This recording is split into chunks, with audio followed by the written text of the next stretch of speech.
Dave Shooter, aka Gorilla Biscuit. What have you brought? It's a MacBook running Ableton, and it's got a load of different devices on different channels. They're all in this set.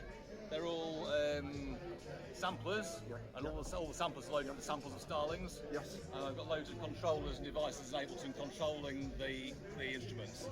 And I'm controlling the software by using this array of MIDI controllers.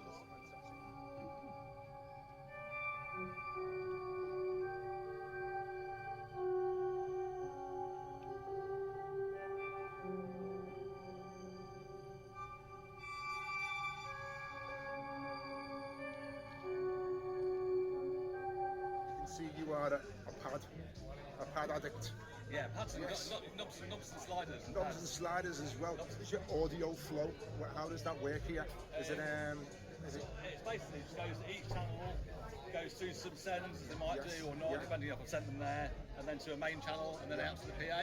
But all the stuff on here is just controlling what's in the software. It's like a load of buttons to control the software. You're basically in the box. So I don't have to sort of like mess with the keyboard. So which piece of equipment you've got in front of you there is the defining piece of equipment which holds it all together.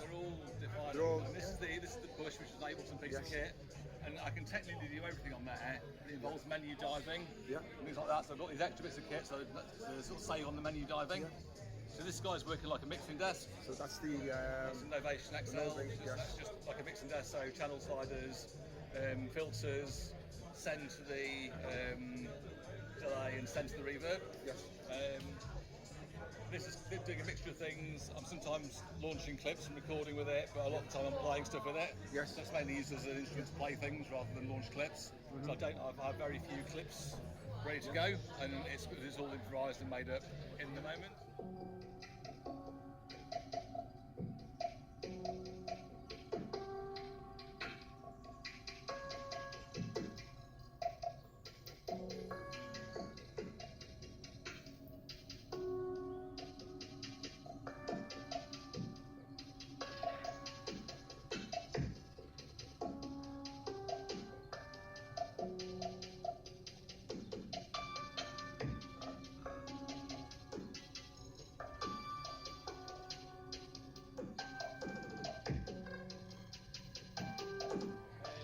This guy controls all my sends, so that's like sends into themselves.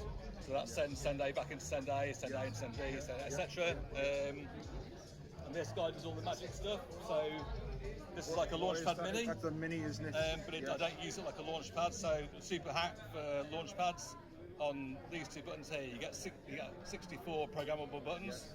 So all those buttons are programmed by me to control things in the set. So these control the drums. These are all sends for the 8 channels to the crazy delays and dub echoes. And these are turn the drums on and off like a drum machine might. These are ratchets that sit on the drums. Are they drum lanes or actual drum? These are drum lanes. And this guy here, that's 8 loopers. So there's a looper on 8 different tracks, and this is a looper on the master track. These are the custom pages, aren't they? Yeah, so I'm basically controlling just the Ableton standard looper, and I'm controlling it here. I can record, stop, slow it down, speed it up, let that audio through or not. So that's like the super hack page, to be honest. Thanks very much for the interview. It's been a pleasure talking to you, and I hope this is an inspiration to guys and girls who talk about getting out and playing, and that's what it's all about. Thank you very much. Nice Have a great night. Okay, thank you. Here we have Giant of Discovery. What have you brought for the show? Well, the main instrument is the Soma Terra, so that's what I'm predominantly using for the set tonight. I've also got this Sempera, like Beetle Crab, which is a granular synthesizer sampler. And I've got a couple of drone loops coming through the 720. And this is what is the 720? Is that electro-harmonics. Electro-harmonics, yes. And I've got this reverb pedal, which is a Chase Bliss. Is that tamper-proof? So you can't mess it up. Well, mainly to keep the dust off, to be Yeah, honest I with see, you. So, it's good because you can manipulate it during the set. Yeah. And everybody seems to be using Everything going through the blue box mixer, which is blue box mixer, yeah. perfect.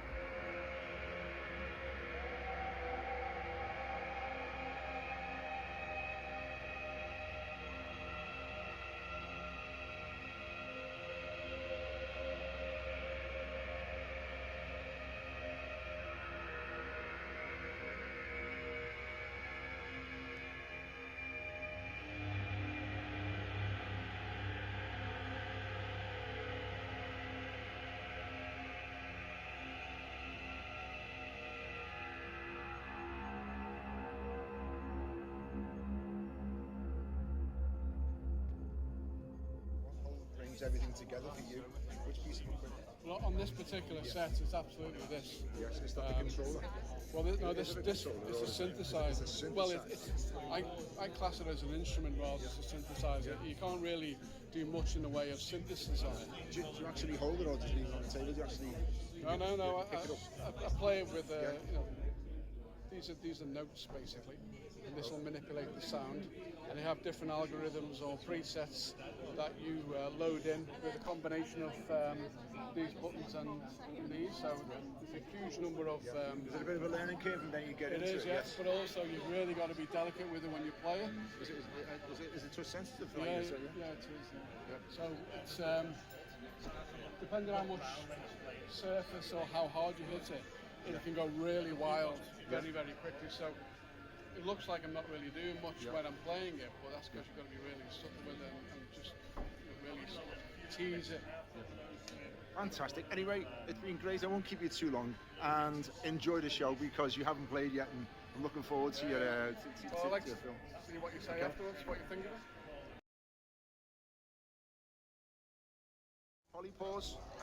Hi. What have you brought for the to perform tonight? Well, I've got my, this is like a smaller modular case, it's not my main modular case that I normally use live. I've built like a smaller case just to use for tonight that's focused more on doing sort of ambient experimental sort of stuff.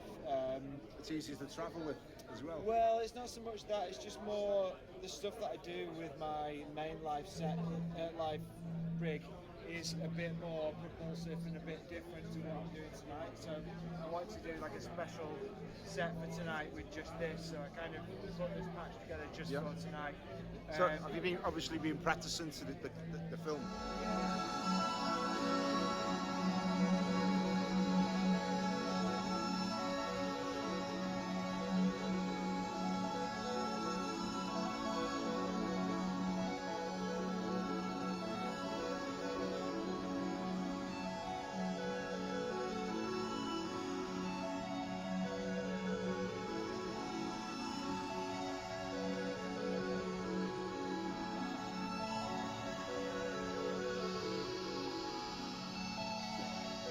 Selected certain modules just for this set. Yeah, absolutely. So I've got quite a lot of like looping and delays and echoes and things that you can take. You can take that quite a long way. Isn't that what modular Euro rack is for? Because if you're doing a specific job, you can do the Thunderbirds thing, can't you? You can try all sorts of things, but like I think I'm using like a fairly conventional keyboard to play stuff so that I can build up loops and then mangle the loops and do different things with them.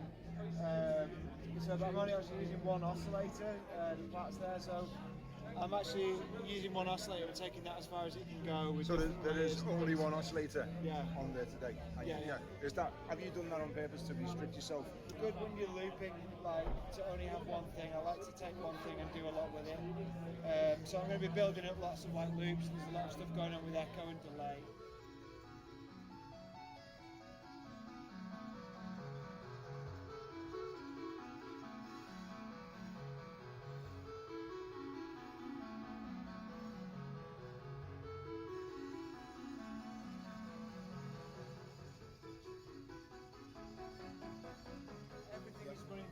Granular effect, which is not on for a lot of the time, but when I turn the level up, it will give add extra kind of octave up sparkles and weird sort of glitchy sounds and stuff. Who makes that? It's 1010. No, I'm just using that as a mix. I'm going to record it as well. Yeah. Use the scenes on there as well. I don't use the scenes. I use it really simply. It's not even mixing tonight. It's only got one input going into it, but I'm using it for compression, EQ, and recording. That's nice to know, isn't it? You can Yeah. do all that. So you could have two. You could have two. Yeah, three, yeah, four of them, and do. Yeah, like, yeah. It is a really nice piece of kit. Yeah. Which piece of equipment, or even module, you'd say which actually brings everything together? I'd say the Qubit Starburst that I'm using tonight is a looper that's got a built-in reverb. You can change all the pitch and stuff. I'll be using that a lot tonight. That's something that's fairly new to me, and that is doing a lot of the heavy lifting tonight.